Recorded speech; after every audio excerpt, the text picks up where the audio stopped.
Get out of your own way, overcoming self-defeating behavior, practical lessons for conquering procrastination, fear, envy, neediness, guilt, and more.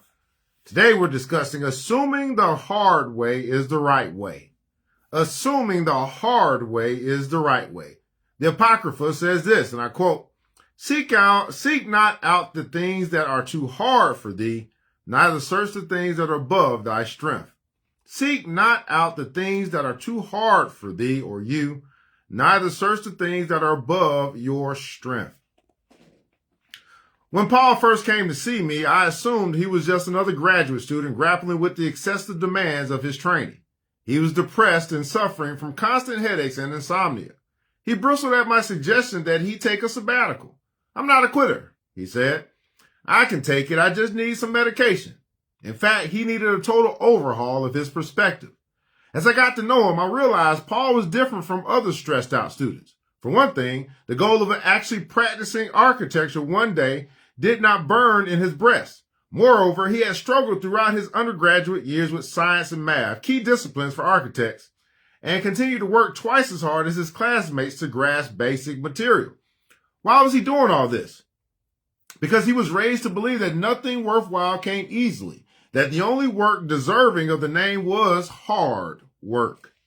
His father and mother had worked like dogs at their business, and his brother had worked equally hard to become a lawyer.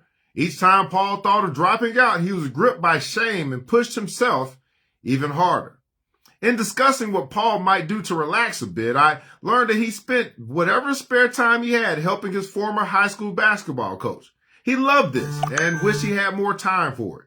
It turned out that he had been merely proficient as a player, but his passion for the game, his grasp for its intricacies, and his talent for motivating and teaching had marked him as an excellent coaching prospect. He had, in fact, been offered jobs. When I asked why he turned them down in favor of graduate school, his answer surprised me. It had nothing to do with status or money. It was because coaching young players was the most natural thing in the world to him. In his mind, that made it a hobby, not a vocation. Work was not something you're supposed to enjoy or find easy to do. It was supposed to be grueling. Otherwise, it would feel like cheating. I told him that if he did not do something he loved, he would end up chronically depressed or burnt out at an early age. I suggested he give serious thought to becoming a coach. But that would be the easy way out, he protested. I countered with words that had once changed the course of my own life. Sometimes the easy way out is the right way in. Sometimes the easy way out is the right way in.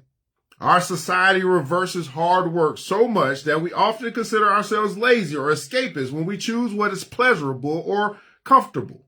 When something comes too easily, we get suspicious. We feel there might be some hidden trap as when we're asked a question whose answer seems obvious. Is this a trick? We wonder. Publius Terentius Afer says this, and I quote, "There is nothing so easy, but that it becomes difficult when you do it reluctantly. There's nothing so easy, but that it becomes difficult when you do it reluctantly." Such thinking can cause you to turn away from precisely those activities that would bring you the most fulfillment. Instead, you might take on something that feels like real work, something tedious and difficult. Then you will fail at that task. You berate yourself, thinking you're inadequate or that you don't know what you're doing. The real problem is that you don't love or even like what you're doing. The missing ingredient isn't skill or knowledge, but enthusiasm. Sure, you can do things well if you don't like doing them, but only for a short time. If you lack passion, even a minor obstacle or setback is enough to make you give up. But if you love what you're doing, you're likely to persist. Joseph Campbell says this, and I quote, "Follow your bliss. Follow your bliss." Follow your happy. I hear that. I often see this with people who have difficulty delegating responsibility. Elaine was a successful entrepreneur who worked herself ragged because she insisted on dealing with administrative details she not only hated but found hard to do. She had a gift for people skills. Talking with clients and suppliers, charming and persuading them came as naturally to her as walking. It was so easy, in fact, that she downplayed its importance. She felt she was not a legitimate businesswoman if she did not dive into the minutiae of management and finance. So instead of delegating those responsibilities, she spent hours every day slogging through tasks she found laborious. This has not only detracted from her real skills, it made her feel inadequate since she did the job poorly, and guilty because she hated it so much she started cutting corners. Next time you plunge into something that comes easily, remember that just because you're enjoying yourself does not mean you're not working hard. It only feels as though you're not. And don't let people convince you that you're foolish or lazy. They're probably jealous because they don't love what they're doing. Here's a usable insight for today. Sometimes the easy way out is the right way in. Sometimes the easy way out is the right way in. Taking action. Point 1. If you're having fun and things are coming easily to you, don't feel guilty. It doesn't mean you're being irresponsible or lazy. Point 2. Look for a way to turn what you enjoy into a meaningful pursuit or career. Look for a way to turn what you enjoy into a meaningful pursuit or career. And number 3, if you're plagued by frustration and doubt, consider the possibility that you are not doing something that comes easily and naturally to you.